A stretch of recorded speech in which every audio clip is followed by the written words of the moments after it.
आप सभी साथियों का हमारे यूट्यूब वीडियो चैनल में हार्दिक स्वागत है। साथियों, आज हम बात करेंगे कि अभी कल से क्रिप्टो करेंसी मार्केट में बहुत बड़ा डंप है, तो हमें घबराना नहीं है और हमें क्या स्टेप्स लेना चाहिए। और कुछ मीडिया में लोगों में अफवाहें भी हैं कि भारत में बैंकों ने INR में पैसा देना या क्रिप्टो करेंसी का पैसे का जमा होना एक्सचेंजर पर ये बंद कर दिया है, या RBI की ये आ रही है कि भाई टाई अप ख़त्म कर दिया। तो ऐसा हम इस पर चर्चा करेंगे और मैं प्रूफ के साथ बताना चाहूँगा, क्योंकि तो हम शुरू करते हैं इस टॉपिक पर बात।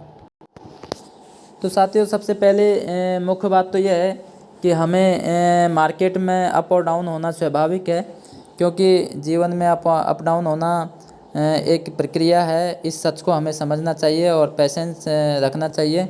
और साथियों, जैसा कि हमारा एक सिद्धांत है और हमेशा ये जीवन में ध्यान भी रखना चाहिए कि चाहे वो क्रिप्टो का सेक्टर हो, चाहे मैं शेयर मार्केट का सेक्टर हो, या कोई और भी बिजनेस सेक्टर हो, या जीवन में और भी कोई भी पहलू हो सकता है, मगर हमें ये ध्यान रखना चाहिए कि never sell your cryptos at dump but buying be patient. यानी जब भी अगर क्रिप्टो का मार्केट डंप होता है, उस समय हमारी जो करेंसी, चाहे आपने कितनी भी वैल्यू में या कितनी भी रेट पर बाय की हो, उन्हें हमें बेचना नहीं चाहिए। बल्कि जब डंप का समय आता है, जब क्रिप्टो मार्केट डाउन का समय होता है, तो हमें खरीदने का वक्त होता है। आप खरीद भी नहीं सकें या खरीदने की अगर आपकी पॉकेट अलाउ नहीं करे, मगर हमने ऑलरेडी जो क्रिप्टोस हमने बाय कर रखे हैं, मैं जो चाहे महंगी रेट में ख़रीदें चाहे सस्ते में, उनको उस समय डंप के समय या जब क्रिप्टो करेंसी डाउन होती है, तो उस समय हमें कभी भी सेल नहीं करना है। अगर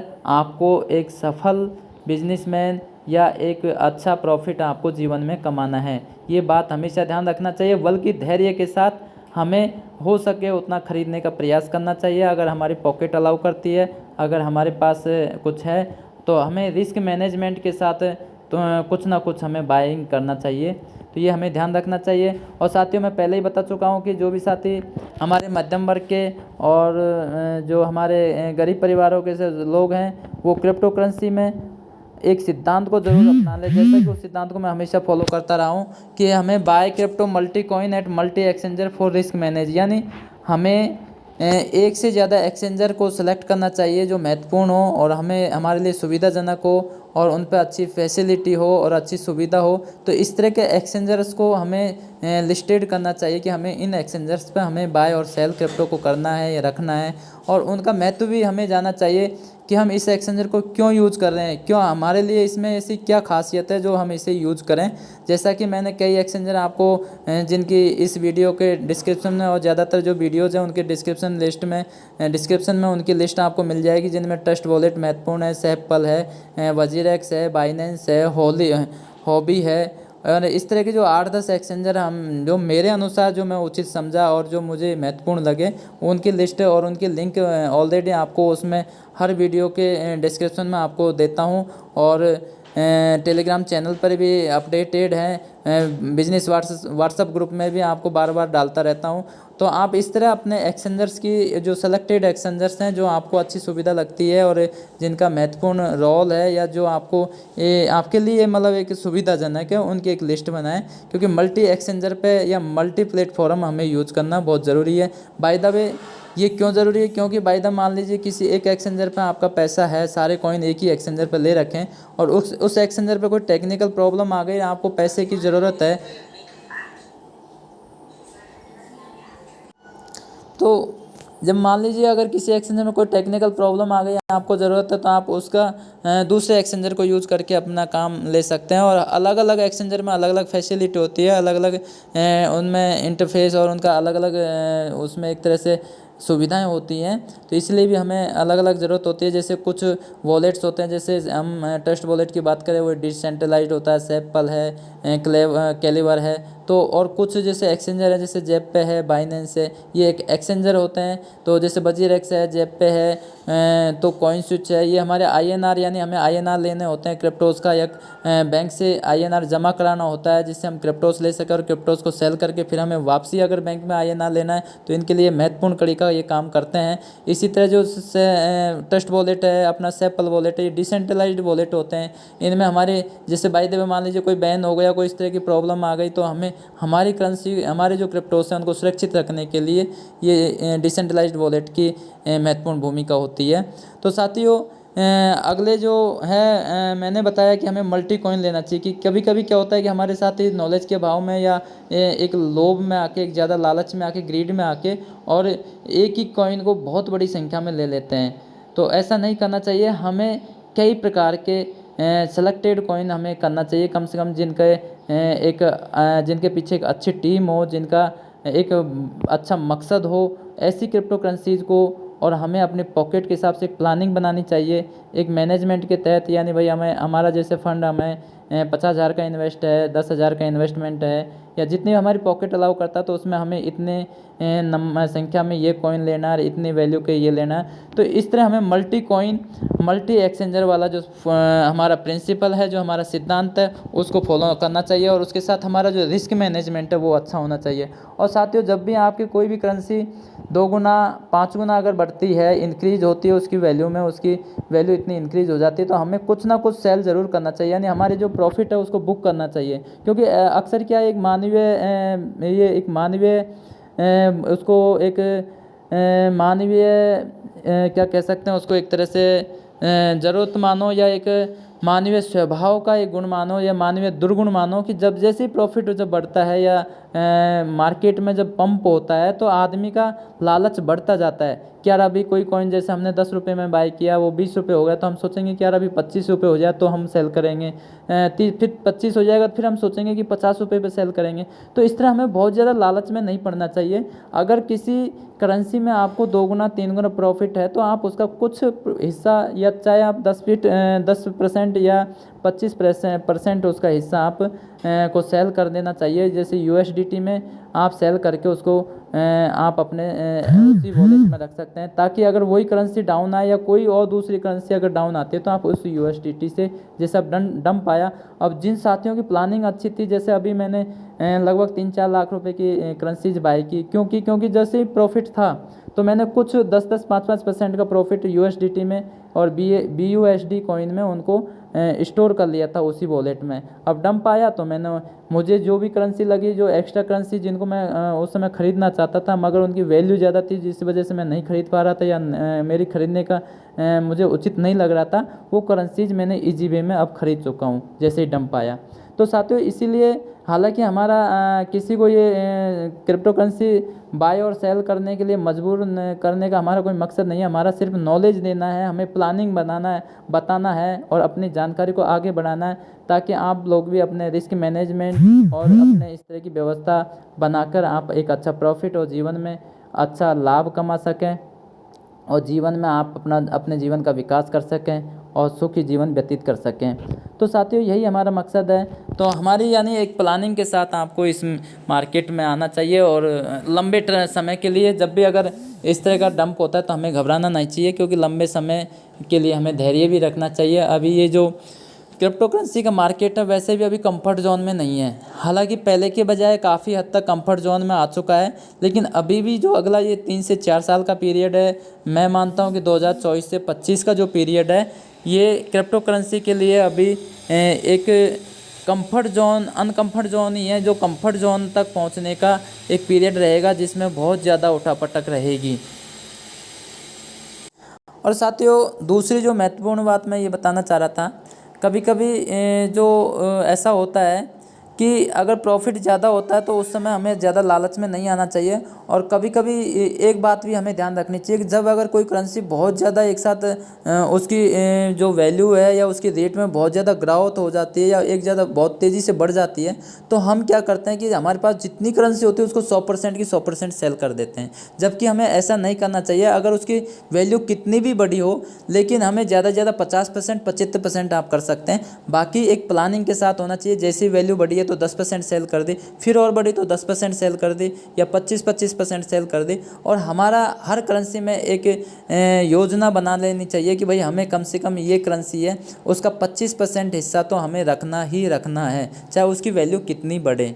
तो साथियों यानी 25%, 10% जो आप उचित समझो, लेकिन हर करेंसी का कुछ ना कुछ हिस्सा हमारे पास होना चाहिए, चाहे उसकी वैल्यू कितनी बढ़ जाए, हमें पूरी 100% कभी नहीं बेचनी चाहिए।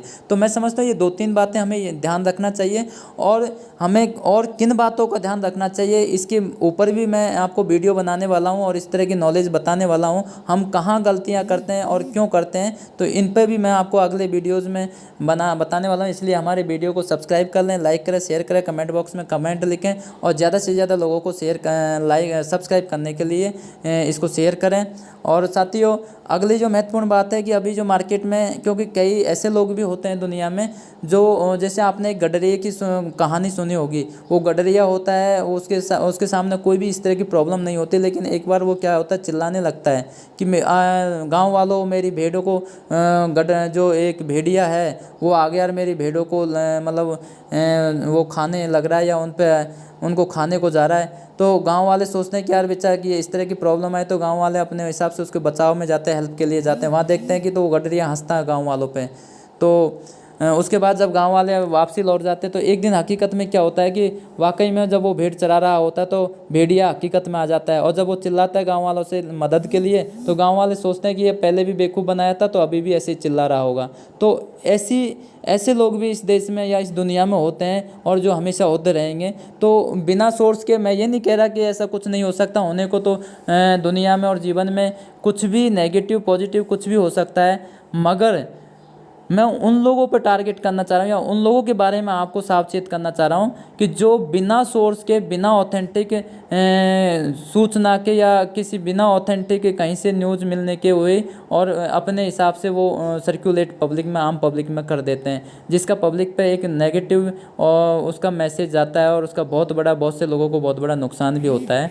तो साथियों जैसे अभी कल हवा चल रही थी कि बैंक में आरबीआई ने इस तरह बैंकों को इस तरह का टाई अप कर दिया कि आईसीआई बैंक ने पैसा देना बंद कर दिया, जमा होना बंद हो गया। तो मैंने अभी ये प्रैक्टिकल करके देखा भी, मुश्किल से 30 मिनट पहले या घंटे भर मुश्किल से हुआ है। तो मैंने सोचा कि शायद मैं अपने लोगों को या अपने भाइयों को बताऊं कि ऐसा नहीं है। जब तक आप प्रैक्टिकल नहीं कर लो तब तक आप किसी बात को मत मानो। और यही बुद्ध का सिद्धांत कहता है, जब तक आप अपने कसौटी पर अपने विवेक से किसी चीज़ को परख नहीं लो तब तक आप उस पर किसी और लोगों की बातों पे विश्वास नहीं करना चाहिए। अगर कोई कहता तो उसको सुन लीजिए, समझ लीजिए और उसको अपने विवेक की कसौटी पर परखिए। ये जागरूक और एक सजग इंसान की पहचान है। तो मैं बताना चाहूँगा कि जैसे आईसीआई में मैंने विड्रॉल किया था तो मेरा पैसा तुरंत विदिन 5 सेकेंड से 10 सेकेंड में अकाउंट में पहुँचा। तो मैं आपको दिखाना चाहूँगा, चलिए अब मैं ले चलता हूँ मेरा एक्सचेंजर वॉलेट पर। तो हम शुरुआत करेंगे। जैसे साथियों ये मैंने अभी, आप देख रहे होंगे, ये ट्रांजैक्शन 20 मई 2021 को 12 PM पे किया था, 1377 यानी 1377 रुपये।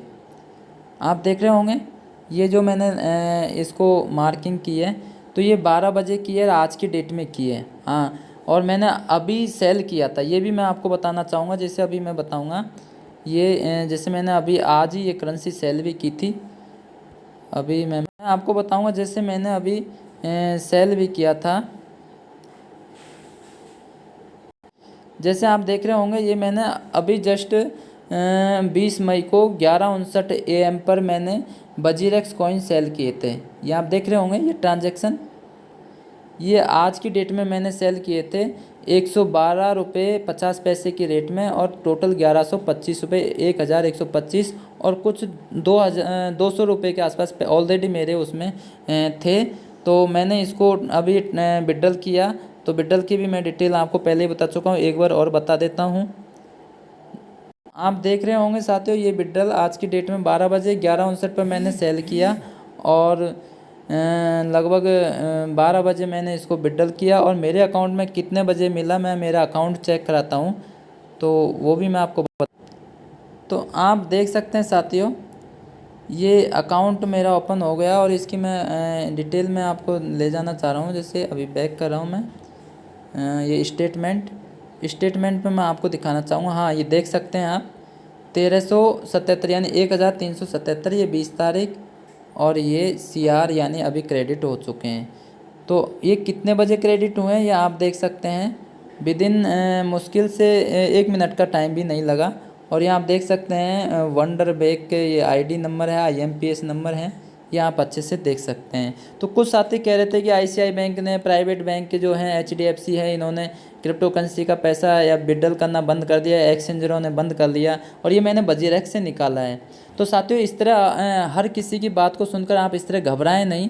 पहले उस बात को सुनकर समझकर उसको अपने विवेक पर और कहीं ऑथेंटिक उसका सोर्स देखें कि ये कहाँ से ये सोर्स मिला है। क्योंकि दुनिया में, मार्केट में ऐसे लोग भी होते हैं जिनको आम लोगों का नुकसान कराने में या आम लोगों में भगदड़ मचवाने में एक बड़ा इन्जॉय आता है। उनका काम ही यही होता है, जीवन में उनको एक खुशी मिलती है और उनको इस तरह का एक बड़ा आनंद, और वो इस पर गर्व भी महसूस करते हैं ऐसे लोग। तो ऐसा नहीं है जीवन में इस तरह प्रवृत्ति के लोग नहीं हैं, पर ये सावधान और सजग लोगों पर डिपेंड करता है। जब इतना डंप आया, हालांकि मेरा एक बहुत बड़ा नुकसान इस डंप में हुआ, मगर मैं घबराया नहीं और हिम्मत के साथ, क्योंकि जब आदमी जो सच समझ लेता है, तो मैं कई बार बता चुका हूँ, जीवन में लाभ हानि, उतार चढ़ाव, अच्छा बुरा और नफ़ा नुकसान हमेशा चलता है।